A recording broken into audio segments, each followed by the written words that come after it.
Bienvenue dans le journal de Papa National présenté par Tonton Ricky, le Tonton National, le journal de Papa National section Kinshasa. Merci à mon réalisateur Kelimbo qui est toujours avec moi. Toroza Naoti Mukoloye Swakoya Toroza Elongo Tokoti Paradis Nenge Mireille Mou Keba Alobaka. Merci à m'abonner à PF Bonheur TV. Merci à mon DG Passion Fayoul pour la confiance Oyozo Pesanga Nakati Yarokumbela Masolo ya actualité politique ya Mboka Nabiso RDC particulièrement à Wanakati ya Kinshasa. Oyo tozaye ko sala élément o ezali élément ya rétro d'actualité politique à Kinshasa.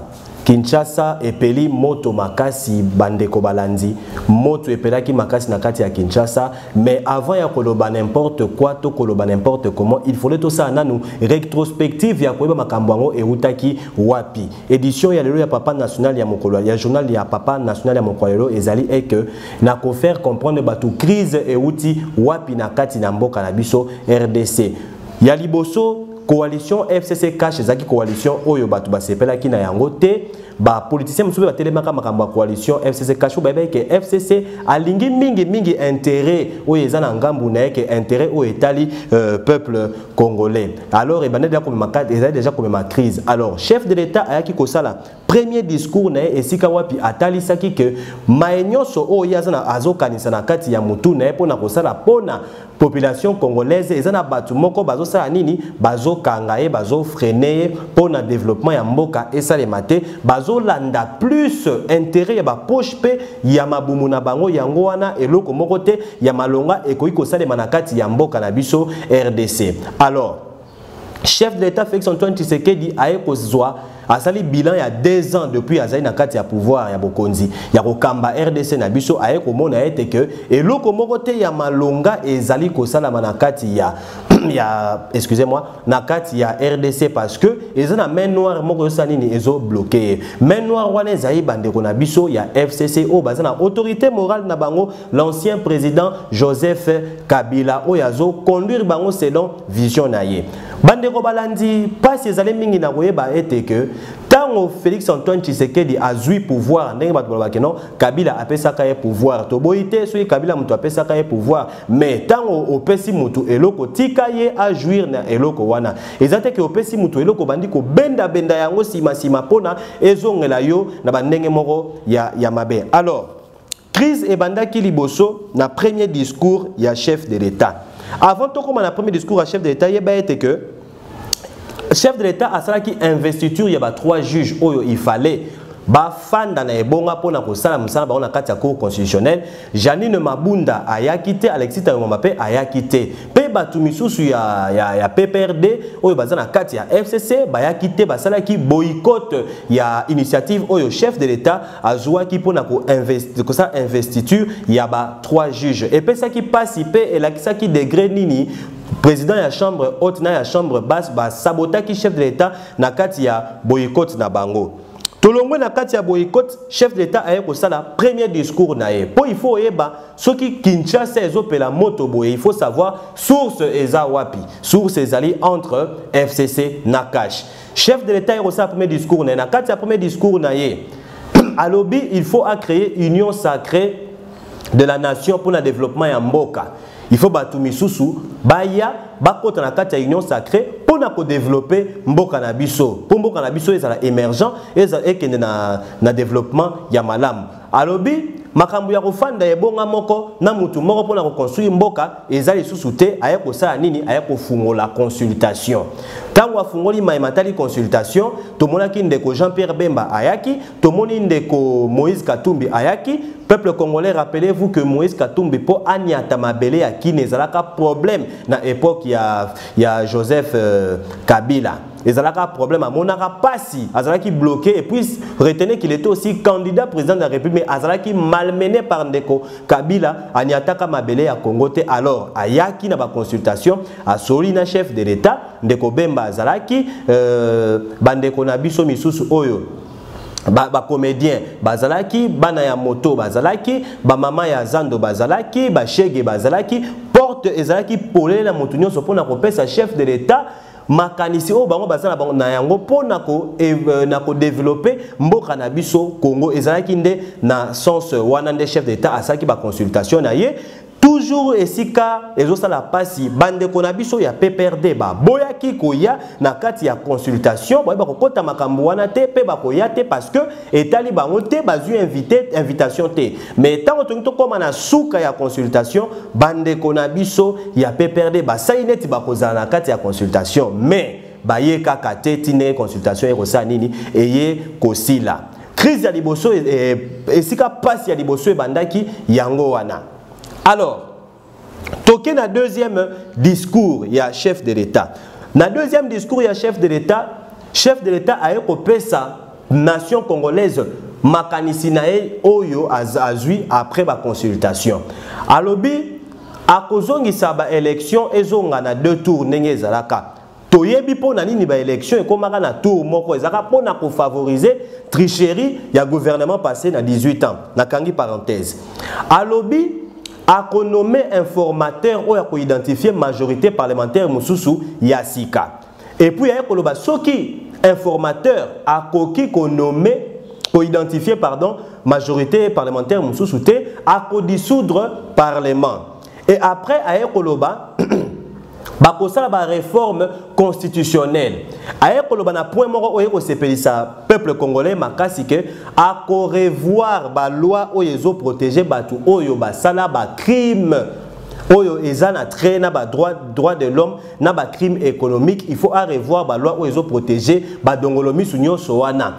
Ce que le chef de l'État a arrivé na ko revoir ba loi oyezo protéger batu oyo basala ba abus ba place na bango ikozana boloko pe to kozana Congo moko ya malamu. Alors, chef de l'État a écoloba sous nini a kutokotala les sous façon nini yango ya kosalaka ba élection au etali ba gouverneur au etali ba kambo etali ba sénateur a ko revoir nini makambwana ezoselma parce que kotia mutu na bokonto kotia mutu kopesa mutu tâche na gouvernement où il est qui a 18 ans passé et ça qui a coupé sa mutu selon appréciation tout selon sentiment ya mutu tolingi état de droit est fan dans tous les coins na lobaka état de droit ezaka raté ke bakanga mutu état de droit eza conflit politique te état de droit ezali etali règlement de compte politique te soki ndeko Barnabé a continué kati ya boloko eza parce que a offensé qui chef de l'état paix. À ça qui va menace d'attentat, la menace de mort na chef de l'État à Kotaki Boloko. Chef de l'État a prisonnier moroté à Kanga na Kombo nae. Chef de l'État a un règlement de compte à Kopesa moto moroté. Pe chef de l'État a kolobali sous que non. À kota la ndenge nini gratuité il faut efanda en bon et du forme na kati ya mboka na biso. Et c'est mwezala ki makasi de la part ya population congolaise peut totala ki bande konabiso ba exprimer ki joie na bango basala ki défilé basali caravane na bango na kati ya boulevard de 30 juin. Si je parle le même langage avec ndeko na ngai oyo tolingana makasi osala ke na bima kitoko boye na kati ya plateau kelimbo ma acheli biso élément wana tolandi et puis tokozonga pour na ko développer lisusu tolanda.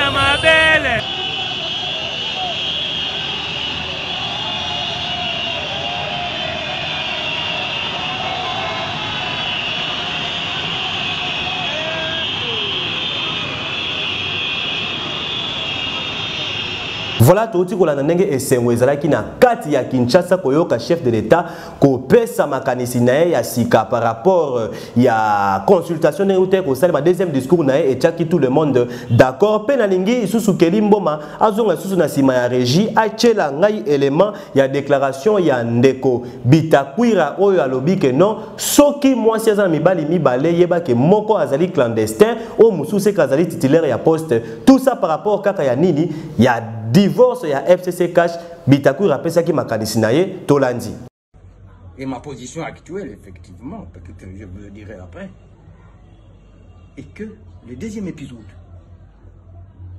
que je me rappelle, part de ma propre grand-mère, la célèbre grand-mère, que je viens de voir d'ailleurs il n'y a pas une semaine. Qu'une femme, on ne se la partage pas à deux. Si on se partage une femme à deux, l'un doit être clandestin et l'autre doit être au grand jour. Mais si vous deux, vous voulez apparaître au grand jour, des fois ce sont les machettes qui vous partagent. C'est africain. Le pouvoir, c'est comme une femme. On ne le gère pas à deux. Soit l'un se cache et l'autre apparaît. Et si vous tous vous voulez apparaître, en tout cas, l'un triomphe sur l'autre. Le troisième épisode, c'est le 24 avril 1990, lors du discours de Mobutu. Et je vais demander au président Kabila de retenir que ce qu'il va vivre, c'est ce qu'avait vécu Mobutu. Parce que tous ceux qui lui étaient proches, tous ceux qui lui étaient attachés, l'un après l'autre, en commençant par les Kengo Wadondo, 10 fois Premier ministre ou 5 fois ou 3 fois, chacun avait plié bagage. Donc, chacun devrait lire les signes de temps. Il y a un temps pour tout. Voilà.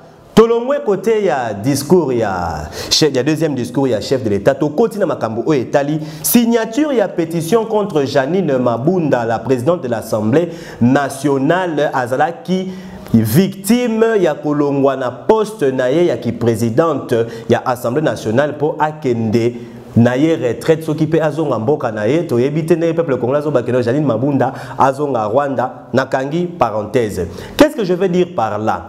Lorsque Bapesio tâche ya ko conduire Assemblée nationale eza eloko oyo ozo kamba balobeli ya mboka balobeli ya peuple na ko votisaka ba loi pe ko valider ba loi na bango. Mais lorsque ozo servir les sous nation te okomi ko servir un individu to un système wana en tout cas eko simba malamu te. Chef de l'État apesi mbela que azosala investiture ya ko établir ba 3 jours ya cour constitutionnel Tambwe Mwamba na Alexis na Janine Mabunda bayete baboyi côté Janine Mabunda a été validé pour nako encadrer ba député bazana kati Assemblée nationale pour basa musala ba on qui tor ba voter ba loi ya bien. Mais chose bizarre là où les bas blessent est que Mabunda aye azala qui prête à faire voter loi ya sakata na minaku et même qui désordre makasi na kati ya mboka na biso botalaka ba image auto saka couverture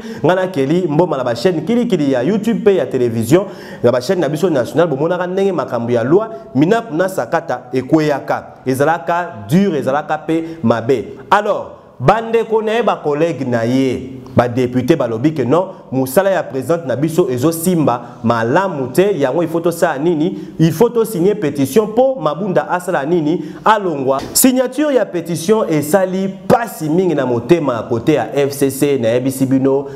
Les chiens aboient mais la caravane passe. Ce qui m'a cambré zali ma b mboka il fallait éco makaka na niveau où éco mendenge peli moto boye na ebisi bino bande ko na ngai Janine Mabunda andimaki makambo boye ko salema aye ko soulever plénière habituelle ndenge amesana akota basala musande ba mesango sana Assemblée nationale ba militant ya UDPS na ya PPRD ba betani makofi na mabanga na ndenge ya kosakana te ba oyo ba participe na libanda nanu ya parler du peuple ezalaki bitumba na ndenge ya kosakana te pe na kati ya parler du peuple bitumba pe ezalaki na ndenge ya kosakana te toyebite tozoke na mboka oyo ti wapi.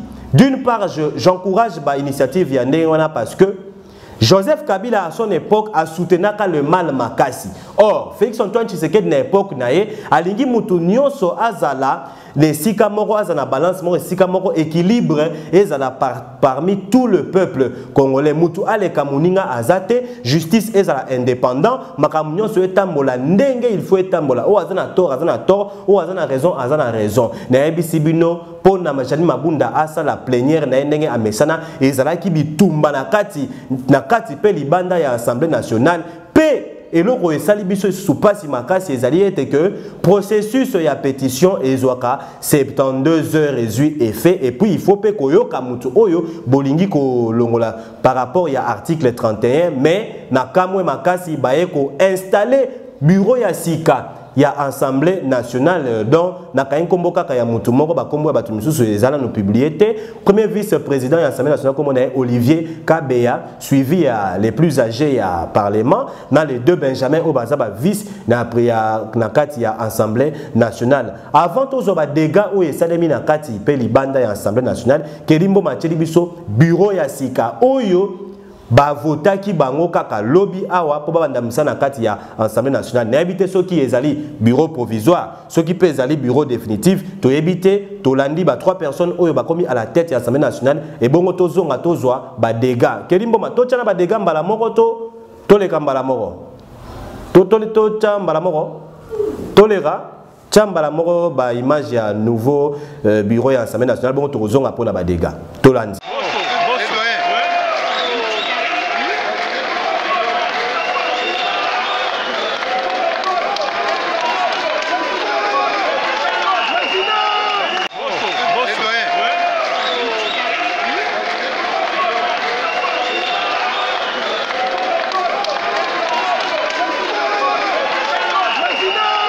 De nouveau bureau, il y a Assemblée nationale. Bangola Batouami Satunde Bakosanini, Bako diriger Assemblée nationale. To éviter.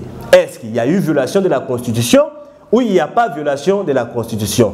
Question mark. Mesdames, Mesdemoiselles et Messieurs, Mboka na ebisi bino ezo opela moto makasi. Pour oser la paix, Félix Tshisekedi a nommé informateur pour identifier nouvelle majorité parlementaire. Tout le monde bande quoi CLC bazolo bana chef de l'État asala mbangu pona ko nommer informateur pe makambo ekende mbangu. Je pense que tout le monde est excité na makambo etali dissolution ya parlement. Ah ba na Assemblée nationale boye.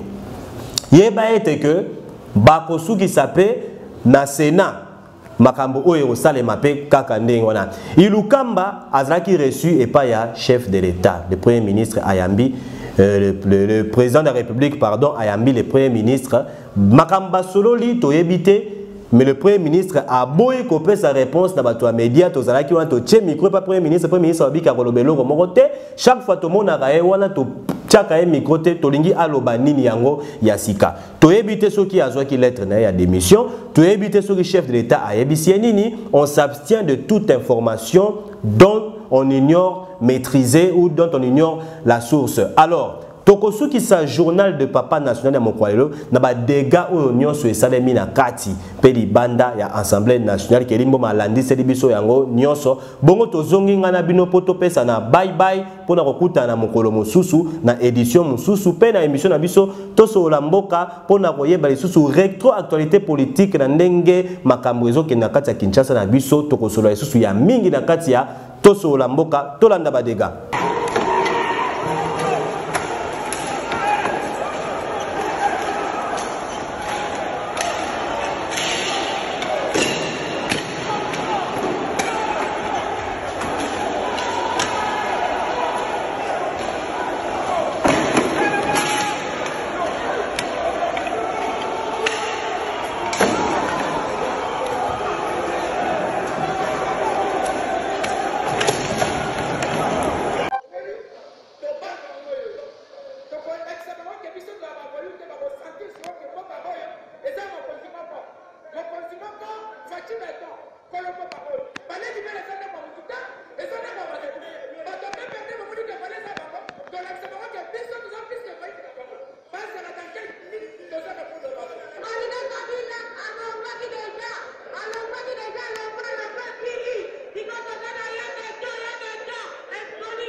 Kimia, Peba Beta qui va gaz lacrymogène, on a dispersé par manifestant affrontement, Oyo, et ça qui va blesser et Zalaki, Peba Kanaki, quelques fauteurs de troubles, Nenge va conduire à la police par le Baki.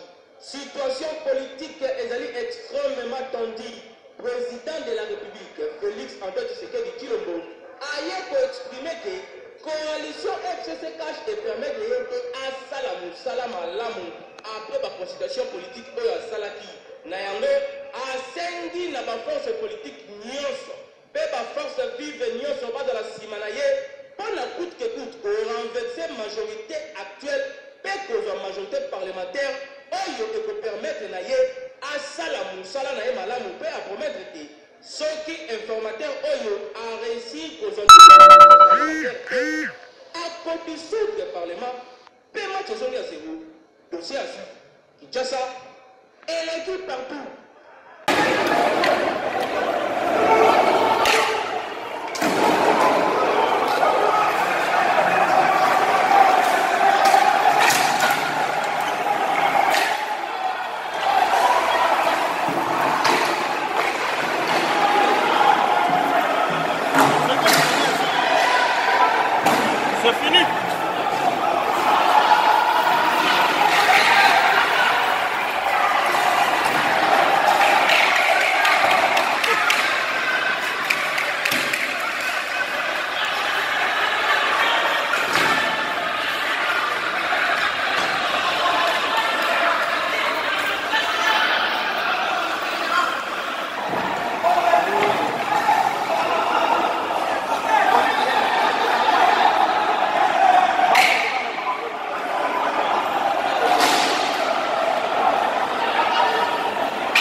Voilà, nous sommes arrivés à la fin. Merci à mon réalisateur Kelly Mboma. Merci à mon DG Passion Faulu. Élément où est ça qui pona ko lakisabatu ndenge actualité politique et ça pour chauffer na kati ya mboka na biso Kinshasa. Vous allez toujours branché na PF Bonheur TV. Boye baete que makambu ya minene pe ya grave lisusu ekoya PF Bonheur TV azawana toujours à temps réel ya kopé sa information. Tika na pe sa merci na batu o balandaka biso Allegramu Jinga Raissa Ekoule Prentou on dit Ekoule Oya Bengaranga tonton national na kati ya quartier na biso esika to saka musala makasi na pesi susu merci na Christevite kona Espérance Rachidi kula na Canada na Kevin Boyard pe nazo profiter ko anticiper ba joyeux anniversaire na Fratelas bébé na biso ya Kerimbo na éviter soki Fratelas Mboma a ko fêter anniversaire na le 12 décembre tokozana biso nyonso to ebike Passion Faulu kozanga te kotinde la mois na mois cadeau na outi Canada to gâteau na ya Canada pour na ko souffler ba bougie na ya zokokisa